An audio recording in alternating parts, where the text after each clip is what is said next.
ती रात्र अजून महाराष्ट्र विसरला नाही। त्यावेळी उद्धवजींनी वर्षा बंगला सोडला, उद्धवजी मातोश्रीकडे निघाले होते। अवघा महाराष्ट्र हळहळत होता, अनेकांच्या डोळ्यात अश्रू होते आणि त्यावेळी हे 40 गद्दार टेबलावर चढून नाचत होते। तुम्ही उद्धवजींना मुख्यमंत्री पदावरून खाली उतरवलं म्हणून नाचत होता का महाराष्ट्र लुटायला यांना मोकळा करून दिला म्हणून नाचत होता? काय झालं 20 वर्षात? उद्धवजी ठाकरे मुख्यमंत्री होते, महाराष्ट्रातला एकही उद्योग गुजरातला गेला नाही, एकही। आणि उद्धवजी मुख्यमंत्री पदावरून उतरले, रोज एक उद्योग गुजरातला निघाला। तुम्हाला उद्योग गुजरातला न्यायचे होते म्हणून उद्धवजी मुख्यमंत्री नको होते।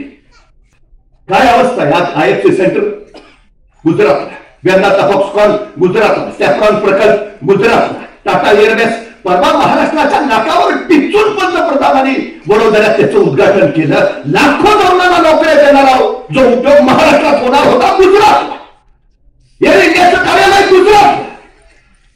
आमच्या तरुणांच्या तोंडचा रोजगार पळवून गेला याने। काय अवस्था आहे हो? 42% पोरं बेरोजगार आहेत महाराष्ट्रात, 42%। परवा पोलीस भरती निघाली, जागा 6000, अर्ज झाले 7 लाख। तीन शासनाच्या भरत्या निघाल्या, जागा 23,000, अर्ज झाले 35 लाख। इंजिनियर झालेली पोरं ज्यावेळी स्वच्छता कर्मचारीच्या मुलाखतीला जातात ना, तेव्हा वाईट वाटतं। शेतकऱ्याच्या पिकाला हमी भाव नाही, पोरं शिकवावी तर शाळा बंद, एखादं शिकलं तर नोकऱ्या नाहीत। कुठल्या दिशेला निघालो आम्ही महाराष्ट्र घेऊन? काय परिस्थिती आहे? एक स्पर्धा परीक्षा दाखवा गेल्या 2.5 वर्षात झाली अशी की ज्याचा पेपर फुटला नाही। एक परीक्षा दाखवा। काही कंपन्यांना तर कंत्राटी भरतीचा कंत्राट दिलं, चराव करून दिलं नाही। एक भरती दाखवा ज्याच्यात घोटाळा झाला नाही। जिथं अहिल्याबाई होळकर आणि जागोजागी समाज हिताय कामं उभारली, याच महाराष्ट्राच्या भूमीमध्ये पाटीला पोरमधून मैदानात उतरणाऱ्या झाशीच्या राणी जन्माला आल्या, त्या या साऱ्यांचा हा महाराष्ट्र आहे। त्या महाराष्ट्रामध्ये विद्या विना मती केली, मती विना नीती केली, नीती विना गती केली, गती विना वित्त केले, वित्त विना क्षुद्र खचले, एवढे सगळे अनर्थ एका अविद्येनं केले असं मानणारे महात्मा ज्योतिबा फुले जन्माला आले, ज्यांनी स्त्री शिक्षणाचा पाया घातला आणि सावित्रीबाई फुलेंनी ती परंपरा पुढे नेली। तो सावित्रीबाई फुलेंचा महाराष्ट्र आहे। त्या महाराष्ट्रामध्ये पहिलीमध्ये प्रवेश घेतलेल्या मुलींची संख्या होती 1,03,00,000, पैकी 12वी किती पोहोचल्या?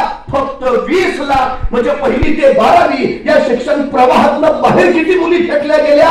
तर 83 लाख। बंददार झाली या शिक्षणाची। या 83 लाख मुली जर शिकल्या असत्या, उत्तम कमावत्या झाल्या असत्या, तर महिन्याला यांनी स्वतःच्या हिमतीवर 50-50 हजार रुपयाचे पगार घेतले असते, तुमच्या 1500 रुपयाची गरज नसती। पण यांनी केलं काय? 62,000 शाळा खाजगी कंपन्यांना देऊन टाकल्या। सर्वसामान्य गोरगरिबाच्या पोरांना शकूच नाही। खाजगी शाळांच्या फीज काय काय ती तुम्हाला माहिती आहे। कुणाचं भलं करायला निघाला तुम्ही? पण या 83 लाख मुली शिक्षण प्रवाह बाहेर का फेकल्या गेल्या यावर सरकारनं एकही अभ्यास समिती नेमली नाही। आमच्या सरकारनं अभ्यास समिती कशावर नेमली? महाराष्ट्रात बियर विक्रीत घट झाली आहे, महाराष्ट्रात बियरची विक्री कशी वाढवावी? आपल्याकडे आधी सिडको होती, सर्वांना माहिती आहे की कारगर, कामोठा, पनवेल, नवीन पनवेल, रोडपाली, कळंबोली या भागात सिडकोने ऑलरेडी सगळं व्यवस्था केलेली आहे।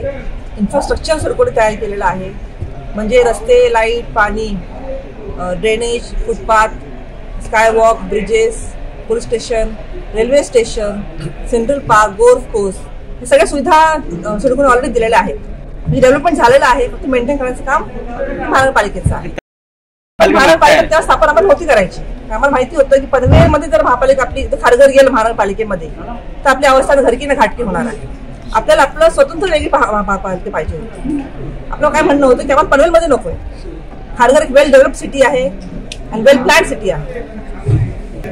आपण पाहाल तुमच्या जाहीरनाम्यामध्ये पहिला विषय आहे मालमत्ता कराचा।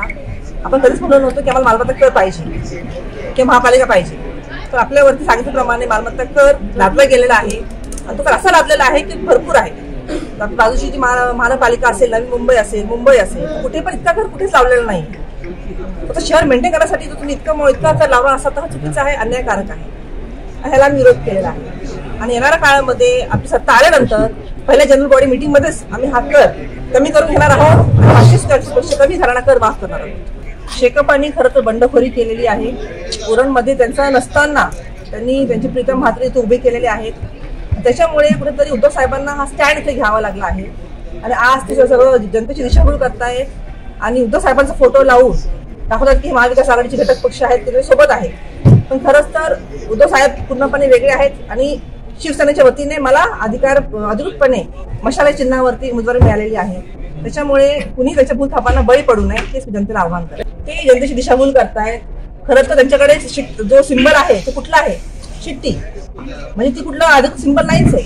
तुम्ही मला महाविकास आघाडी पंजा पाहिजे, तुतारी पाहिजे किंवा मशाल पाहिजे. तसं सिंबल नसेल त्यांच्याकडे तर ते कशी काय होती महाविकास आघाडीचे? जवळपास 60 ग्रामपंचायती ज्या आहेत महापालिका क्षेत्रातील, विधानसभा क्षेत्रातील, तिथे संपूर्णपणे आपला दौरा जसं झालेला आहे.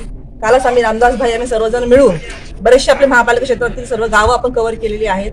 तर खूप छान रिस्पॉन्स मला तिथून मिळत आहे. ते आपले कट्टर शिवसैनिक आहेत. त्याच्यामुळे मला नक्कीच त्यांचं मत आपल्याला मिळणार आहे, त्यांचा पूर्ण सहकार्य आपल्याला मिळणार. चाणक्यकाच कारणच नाहीये. माझे पती स्वतःच इन्स्पेक्टर आहेत आणि बरेचसे आम्ही मद्य विक्री करणारे किंवा तिकडे ड्रग्स विक्री करणारे पकडून दिलेला आहे. त्याची कारवाई पण आम्ही केलेली आहे. पण जाहीरनाम्यामध्ये खूप विषय आपले आहेत, भरपूर विषय आहेत. तो खूप जाहीरनामा तो खूप मोठा होईल, लेंदी होईल. आपला फोकस जो आहे फक्त मेन विषयावर आपण केलेला आहे. फायदा असं नाही की आम्ही मद्य विक्रीला पुढाकार देऊ म्हणजे हे करू, असं अर्थ होत नाही.